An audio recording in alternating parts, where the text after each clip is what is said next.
శుక్లాంబరధరం విష్ణుం శశివర్ణం చతుర్భుజం ప్రసన్నవదనం ధ్యాయేత్ సర్వవిఘ్నోపశాంతయే. గురుబ్రహ్మ గురువిష్ణు గురుదేవో మహేశ్వర గురు సాక్షాత్ పరబ్రహ్మ తస్మై శ్రీ గురవే నమః. అస్మద్గురు కైవల్యానంద సరస్వతి స్వామివారికి ప్రణామములు అర్పిస్తూ లలితా సహస్రనామం పారాయణ ఎందుకు చేయాలి, దాని ఆవశ్యకత ఏమిటి తెలుసుకుందాం. లలితా సహస్రనామ స్తోత్రం అనగానే శ్రీ విద్య అని గోచరమవుతుంది. విద్య అనగా ఉపాసన అని అర్థం. శ్రీ అంటే శ్రీ పరాశక్తి పేరు కనుక శ్రీ విద్య అంటే పరాశక్తిని సహస్రనామాలతో ఉపాసన చేయుట అని అర్థం. అమ్మ యొక్క ఉపాసనలో వాడబడు యంత్రం శ్రీచక్రం అయితే ఆ మంత్రం శ్రీ విద్య అని పిలుస్తారు. ఆ విధంగా శ్రీచక్రమే అమ్మవారి యొక్క నివాసం అయినటువంటి శ్రీపురం. ఈ ఉపాసనలోని నామాలన్నీ కూడా లలితా సహస్రనామంలోనివే. శ్రీ విద్య రావాలన్నా, ఆ విద్యా మంత్రాలను ఉపాసన చేయాలన్నా, శ్రీచక్రం అర్చన చేయాలన్నా తప్పనిసరిగా ఒక సద్గురువు ద్వారా ఉపదేశము దీక్ష ముఖ్య అవసరం. ఉపదేశము దీక్ష లేకుండా శ్రీచక్రార్చన మంత్రోపాసన చేయరాదని చెప్పబడుతున్నది. కానీ ఈ మంత్ర యంత్ర రహస్యాలన్నీ దాగి ఉన్న ఈ సహస్రనామాలని భక్తితో శ్రద్ధతో ఎవరైనా జపించవచ్చు, పారాయణ చేయవచ్చునని చెప్పవచ్చున్నది. బీజాక్షరాలతో కూడిన మంత్రాలను బాహాటంగా బహుళ ప్రజానీకం ముందు వ్యక్తం చేయుట సరిపాదు. ఆ లలితా సహస్రనామాలను, వారిని అమ్మవారి యొక్క లీలలను, అమ్మవారి యొక్క వైభవములను మాత్రమే ఈ లలితా సహస్రనామ భాష్యంలో మనం చెప్పుకోబోతున్నాం. తద్వారా భక్తిగా అమ్మవారిని ధ్యానించడం అవుతున్నది. అంతేగాని మంత్ర యంత్ర చక్ర బీజాక్షర జోలికి మనం వెళ్ళడం లేదు. సాంప్రదాయం ఎంతవరకు అనుమతిస్తుందో, ఎంతవరకు పరిమితి విధిస్తుందో అంతవరకే చెప్పబడుతోంది. ఒకసారి మహిషాసుర సంహారం, మరి ఒకసారి శుంభ నిశుంభాసుర వధ, మధుకైటవ సంహారం ఇత్యాది రాక్షస సంహార వృత్తాంతాలు వింటుంటే ఆయా దేవతల మంత్రరహస్యాలు, వాటిలోని యంత్రరహస్యాలు మొదలైనవన్నీ ఆయా దేవతల ఉపాసన లేకుండానే ఆ మంత్రశక్తి మనలో ప్రవేశించి జాగృతమై మనలను అనుగ్రహిస్తుందని చెప్పవచ్చు. ఈ లలితాదేవి యొక్క వైభవం అంతా అయగ్రీవ స్వామి చేత అగస్త్యుల వారికి చెప్పబడినది. అగస్త్యుల వారు కంచిలో కామాక్షీదేవిని దర్శించి తపస్సు చేసిన ఫలితంగా అయగ్రీవ స్వామి సాక్షాత్కరించి ఉపదేశించినదే ఈ లలితోపాఖ్యానం. అగస్త్యుడు పేరు కలిగినటువంటి దేవర్షి, ఒక దివ్యత్వం కలిగిన ఋషి. ఆయన 4 వేదాలను, వేదాంగములైన శిక్ష, వ్యాకరణము, ఛందో, నిరుక్త, జ్యోతిష, కల్పముల వంటి బాగా తెలిసినవాడు. ఆయన అనేక దివ్యక్షేత్రాలు, దేవాలయాలు దర్శిస్తుండగా దక్షిణాపథంలోని సర్వ దివ్యక్షేత్రములన్నీ ఆయన పాదస్పర్శతో పునీతం చేయబడ్డాయి. ఆ విధంగా అగస్త్య మహర్షి ఈ లోకంలోని జనాన్నందరినీ తరింపజేయడం కోసం అగస్త్య మహర్షి జనానందరినీ చూస్తూ అటు ఉత్తరాది నుంచి ఇటు దక్షిణాది క్షేత్రాలను చూడటం వల్ల ఈ లోకాన్నంతటినీ కూడా కూలంకషంగా దర్శించి ఈ లోకంలో కలి ప్రవేశిస్తున్న సమయం అది. అనేక మంది అనేక బాధలు పడుతున్నారు. వీళ్ళందరూ ఎలా తరిస్తారా అని ఒక విధమైన వేదన ఆయనలో పడింది. మహర్షుల వేదన కలిగితే అది ఎప్పుడు విశ్వశ్రేయస్సు కొరకే ఉపయోగపడుతుంది. విశ్వం ఎలా బాగుపడుతుంది అనేదే వారి తపన. అటువంటి మహర్షుల తపస్సు వేదన వల్ల సాధించిన తపఫలాన్ని మనకు దారపోస్తారు అందువలనే విశ్వం ఎల్లప్పుడూ క్షేమంగా ఉంటుంది. సప్త మోక్షపురాలలో కాంచీపురం ఒకటి. అక్కడికి వచ్చి పుణ్యప్రదమైన కాంచీపురంలోని ఏకాంబరనాథుని కామాక్షీదేవిని దర్శించుకున్నాడు. కామాక్షీదేవిని దర్శించుకుంటే కలి దోషాలన్నీ హరించబడతాయని ఉంది. అనగా కాలానికి పట్టిన దోషాలు పోగొట్టుడే గాక హృదయంలో ఉన్నటువంటి కలిదోషాలు కూడా రానియకుండా చేయగల శక్తి కామాక్షి నామంలో ఉంది. ఇక్కడ ఆ లలితాదేవి కామాక్షీదేవిగా ఆరాధించబడుతోంది. ఇటువంటి కామాక్షీదేవి అనుగ్రహం వల్లనే మూక కవి మహాత్ముడయ్యాడు. సమస్త జగత్తుకు కారణమైన తల్లి వరచిద్రూప అనగా శ్రేష్టమైన జ్ఞానమయమైన రూపాన్ని ధరించిన ఓ తల్లి ఆమె కాంచీపురంలో కామకోటి పీఠంలో వెలిసి ఉన్నది. కేవలం కరుణారూపం గలది, దయామయి కాదు, దయయే ఆమె. అట్టి కరుణా ఆకృతిలో కాశ్మీర కుసుమాల గుత్తివలే కాంచీపురంలో అరుణమైనటువంటి ఎర్రని కాంతులతో వెలుగుతున్నది. అరుణాం కరుణా తరంగితాక్షీం ధృతపాశాంకుశ పుష్పబాణచాపాం అణిమాది విరావృతై మయూకై రహమిత్యేవ విభావయే భవానీం. లలితా సహస్రనామ స్తోత్రంలోని దివ్య ప్రధాన జ్ఞాన శ్లోకం. ఆ ఆరాధన ఫలంగా అగస్త్యుడు కాంచీపురంలోనే ఉండి తపస్సు చేయగా చిరకాలేన తపస తోషితో భూత్ జనార్దన హయగ్రీవుడు సాక్షాత్కరించాడు. సకల వేద విద్యలను బ్రహ్మదేవుకు ప్రసాదించినటువంటి హయగ్రీవుడు ఇక్కడ అగస్త్యునికి సాక్షాత్కరించాడు. ఈ హయగ్రీవ స్వరూపం గల గురుస్వరూపం అనగా ఏ జ్ఞానం ద్వారా ఆత్మవిద్య లభించి లోకం తరిస్తుందో ఆ జ్ఞానాన్నిచ్చుటకు సాక్షాత్తు నారాయణుడే గురుస్వరూపమై హయగ్రీవ రూపంలో ప్రత్యక్షమైనాడు. జ్ఞానము ఆనందము కలిపి ఉన్న ఒక దివ్యమంగళ విగ్రహం శంఖము చక్రం అక్షమాల పుస్తకాన్ని ధరించినటువంటి చతుర్భుజాలతో ప్రకాశిస్తూ తన శరీరం నుంచి ప్రవహిస్తున్నటువంటి కాంతితో ముల్లోకాలను నింపేస్తున్నాడు.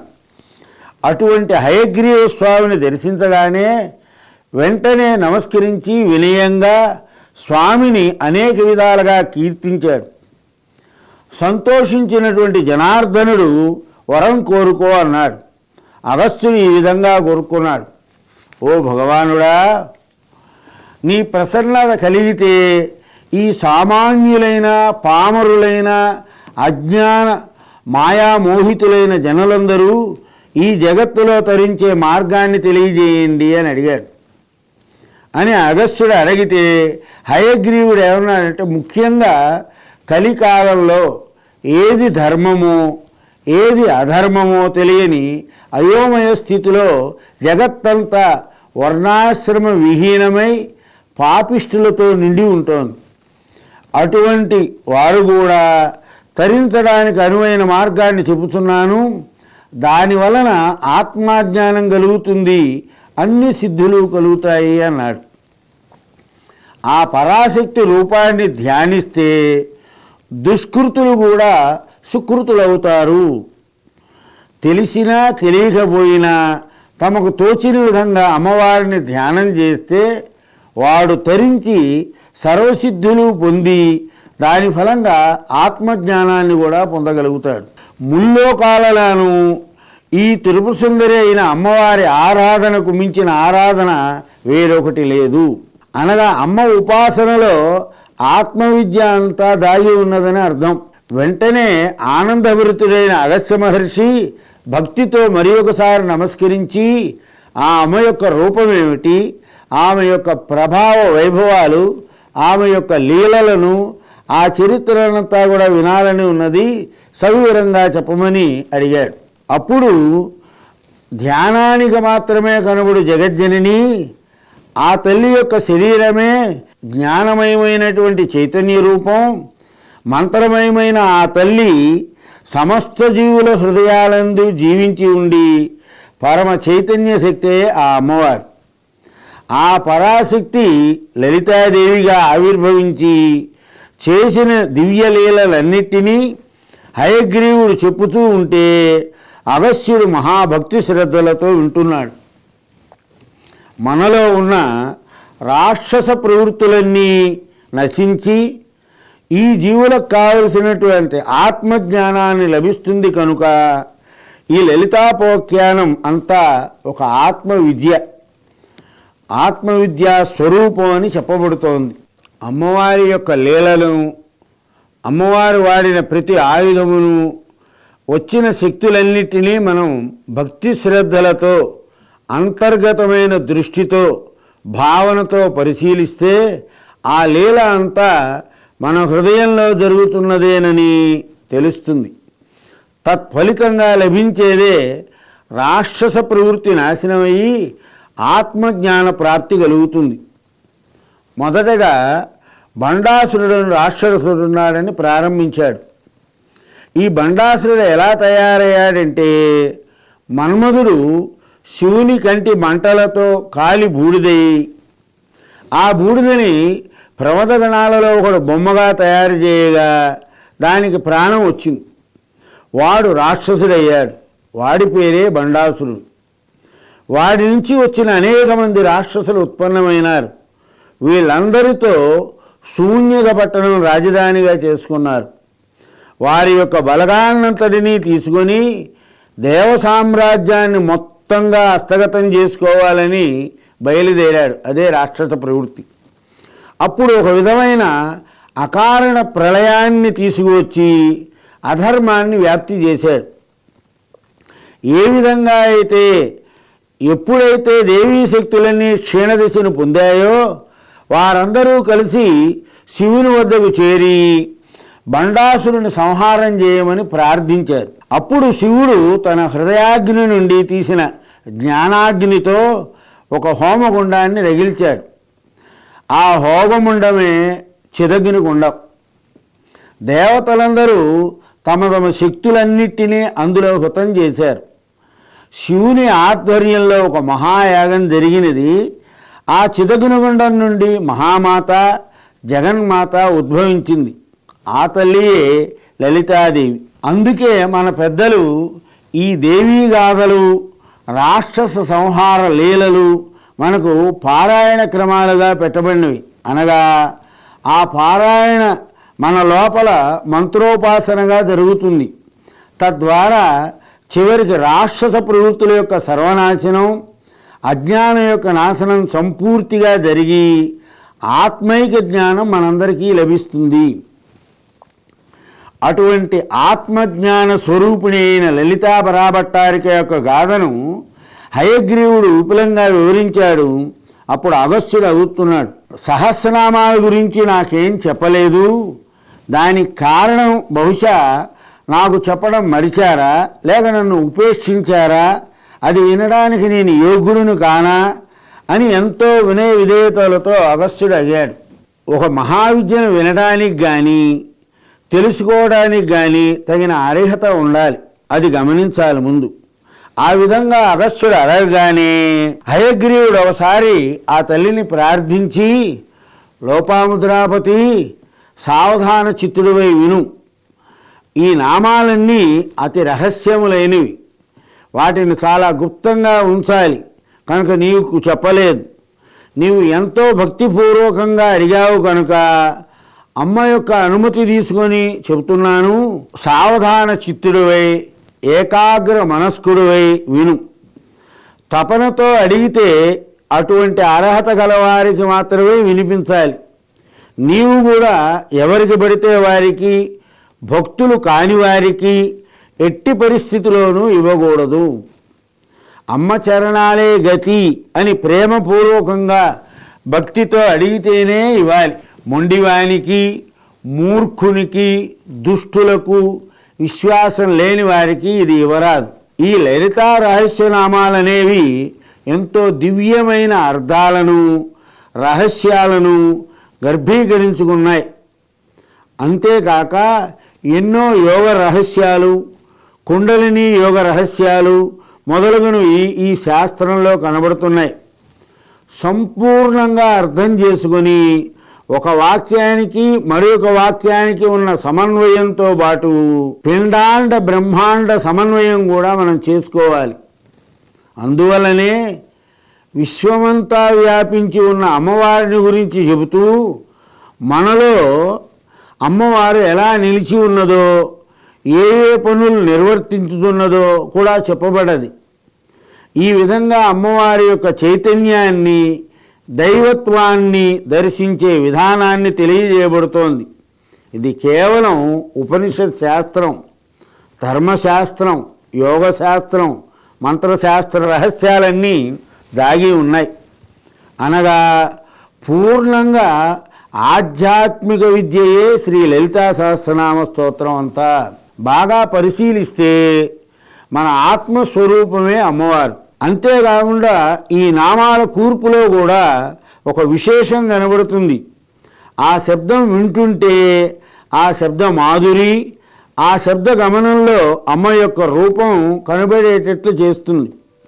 మహర్షులు కేవలం వాగ్దేవతలే రచించిన ఈ నామాలను ఇంత వైశిష్టం ఉన్నది.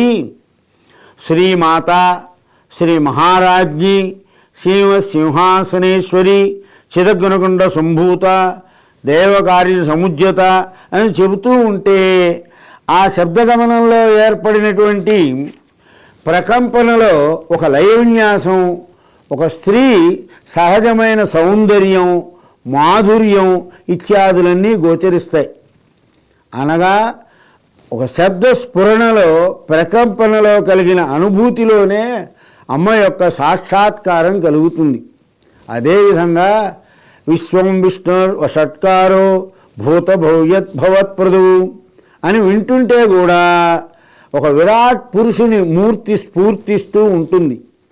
ఆ విధమైన అక్షరాల కూర్పు యొక్క భావాలను కేవలం ఒక అర్థమే అందించదు, శబ్దం కూడా అందిస్తుంది.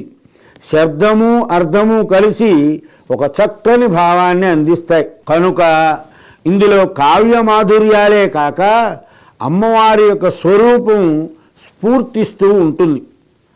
అమ్మవారు అనగానే ఏవో ఆయుధాలు, ఆభరణాలు ధరించి చీరగట్టుకొని కూర్చున్న ఒక మూర్తి, ఇది స్థూలాకృతి. ఒక సాధకుడు అమ్మవారిని ధ్యానించాలంటే ఒక స్థూలాకృతిని ఊహించుకొని ధ్యాన శ్లోకాన్ని అన్వయించుకుంటాడు. అరుణాం కరుణా తరంగితాక్షీం అంటే అమ్మవారిని ప్రార్థించగానే మన మనస్సులో శూలము, పాశము, అంకుశము, పుష్పబాణములు, చాపములు ధరించి ఎర్రని వర్ణంతో శోభిస్తూ అమ్మవారి దర్శనమిస్తుంది. ఆ స్థూల రూపాన్నే ఆపాద కేశాంతం లేదా ఆకేశ పాశాంతం చాలా దివ్యంగా సహస్రనామ స్తోత్రంలో వర్ణించబడ్డది. మరి ఒక విశేషం ఏమంటే ఈ సహస్రనామ స్తోత్రం ప్రధానంగా అమ్మవారి యొక్క నామ వైభవం. దీనిలో రూపవైభవం ఉంది, లీలా వైభవం ఉంది, తత్వ వైభవం, ఈ మూడు వైభవాలు ఉన్నాయి సహస్రనామాలలో.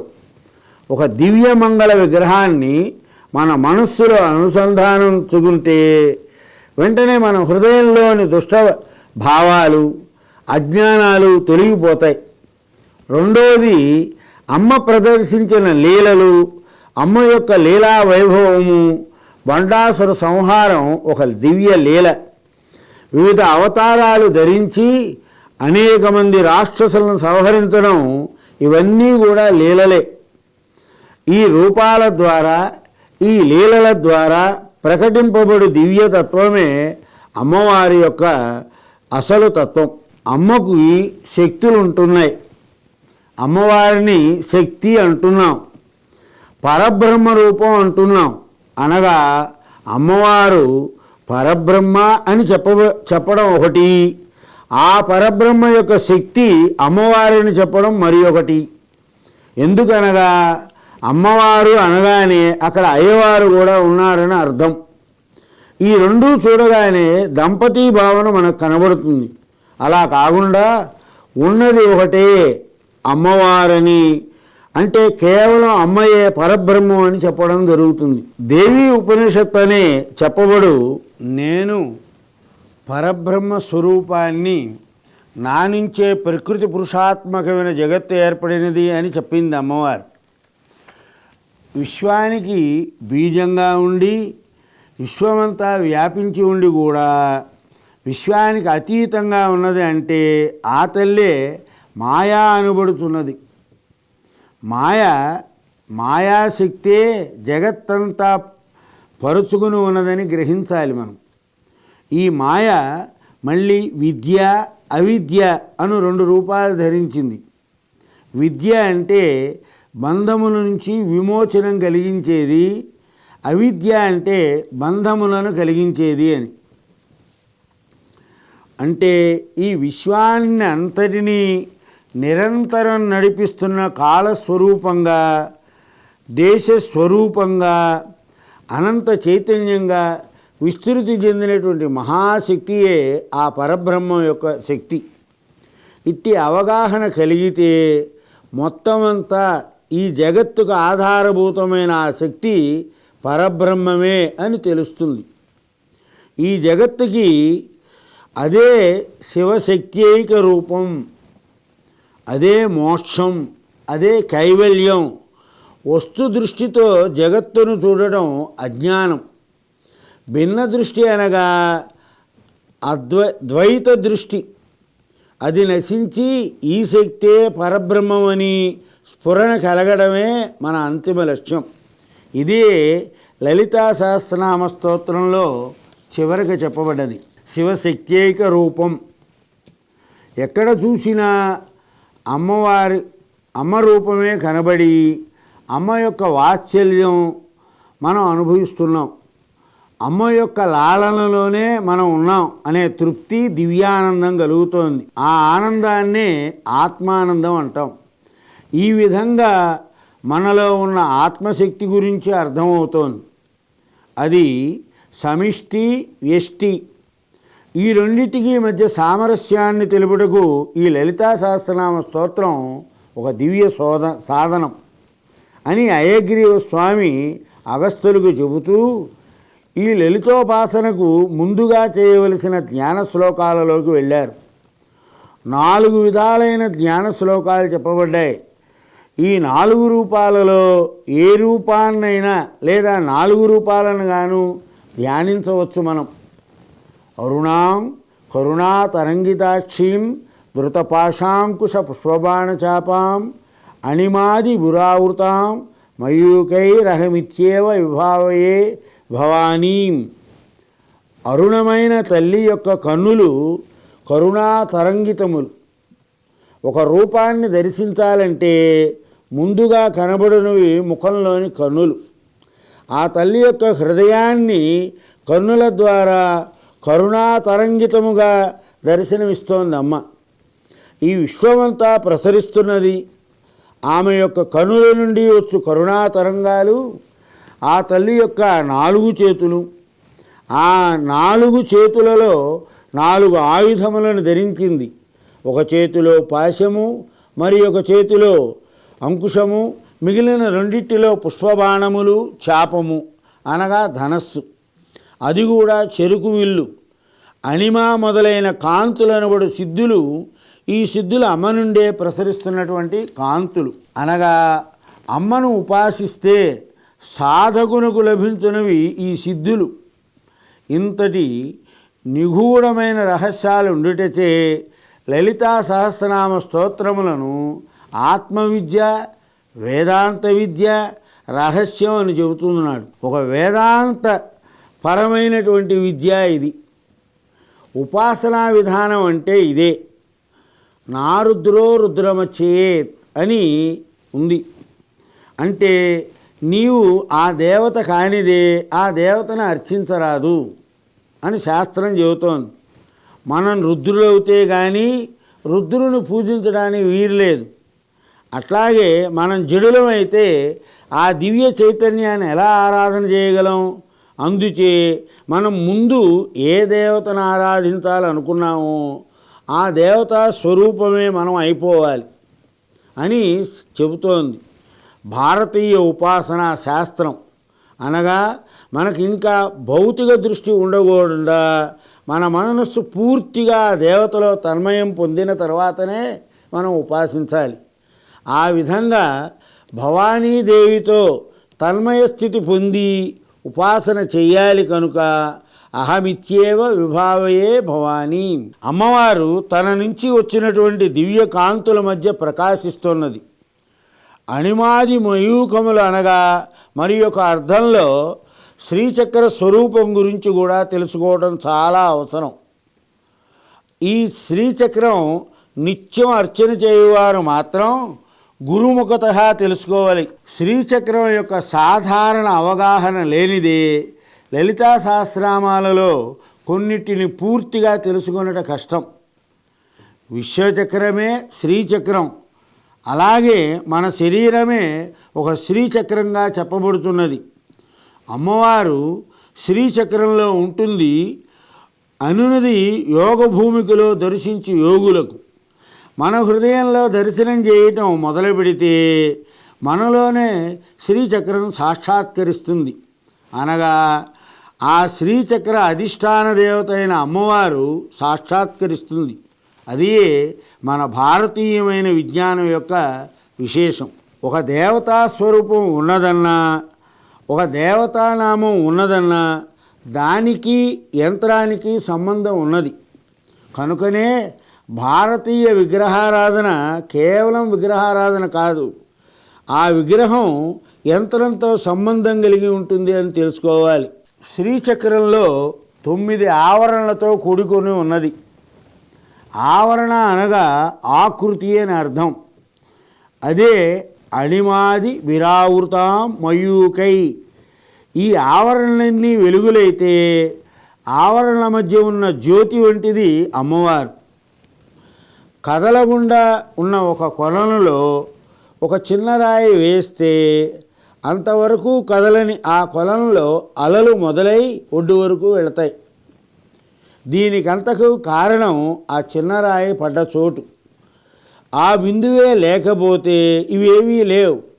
అలాగే విశ్వంలో ఒక పరబ్రహ్మ తప్ప మరేదీ లేదు. ఆ పరబ్రహ్మకు ఏర్పడిన మొదటి స్పందన బిందు రూపంలో మనకు కనబడుతుంది. ఆ స్పందనే శక్తి యొక్క ప్రకటీకరణ. శ్రీచక్రంలో 9 ఆవరణలు ఉన్నాయి. అయితే దీనినే ఆదిశంకరులు జనక జననీమత్ జగదిదం అన్నారు. జనక జననీమత్ జగదిదం, ఓ జగత్తంతా జనక జననీలతో కూడుకొని ఉంటున్నది అని వర్ణించారు. శివుడు శక్తి ఇద్దరితో కూడుకొని ఉన్నట్టుదే శ్రీచక్రం. అయితే ఈ శ్రీచక్ర ఆవరణ రూపదేవతలు ఈ కాంతి కిరణాలై సమస్త విశ్వమునకు కాంతులు ప్రకాశిస్తూ ఉన్నాయి. సూర్యచంద్రులకు కావలసిన ప్రకాశాలు కూడా వీరే ఇస్తున్నారని చెప్పబడుతున్నది.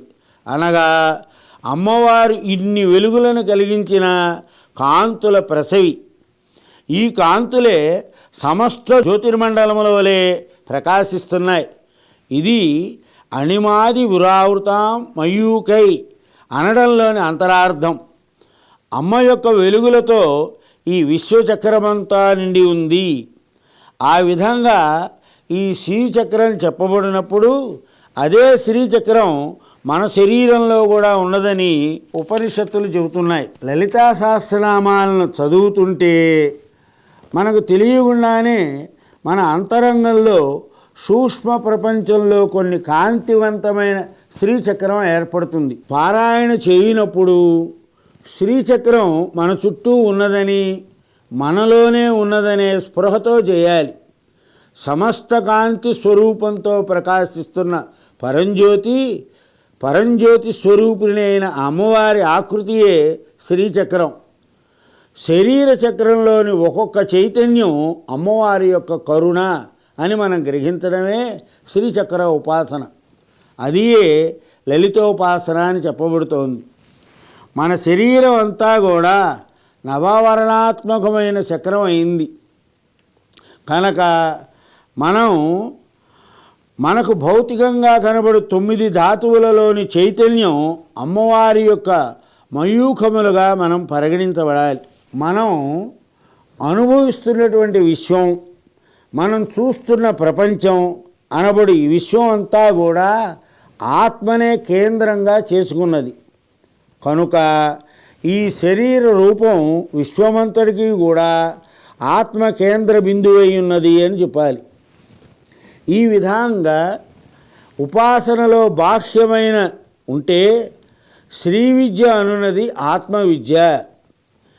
ఈ మంత్రం ఆత్మవిద్య, లలితా సహస్రనామ స్తోత్రం అంతా ఆత్మవిద్య అయినది.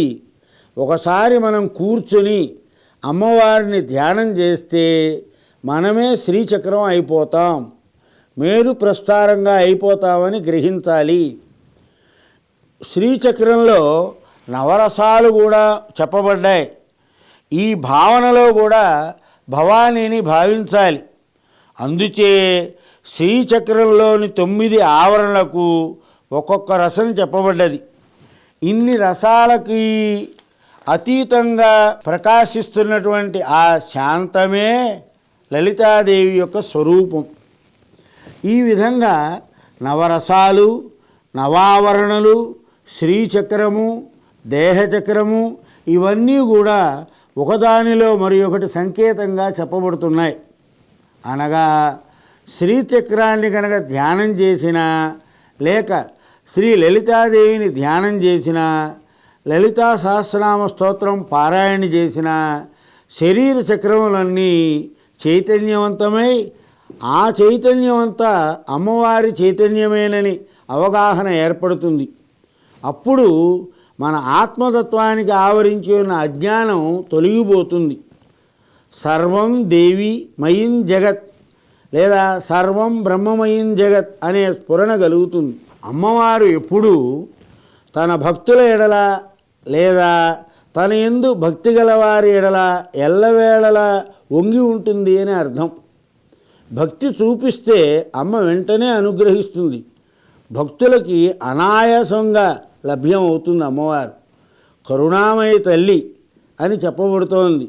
ఈ విధంగా హయగ్రీవ స్వామి అమ్మ యొక్క స్వరూప స్వభావాలను, శ్రీచక్రములోని విశేషములను అగస్త్యుల వారికి చక్కగా విశదీకరించి ఇక వాగ్దేవతలకు వశిన్యాది వాగ్దేవతలచే స్తోత్రం చేయబడిన లలితా పరాభట్టారికాగు అమ్మవారి నామాలను అనుగ్రహించబోతున్నాడు.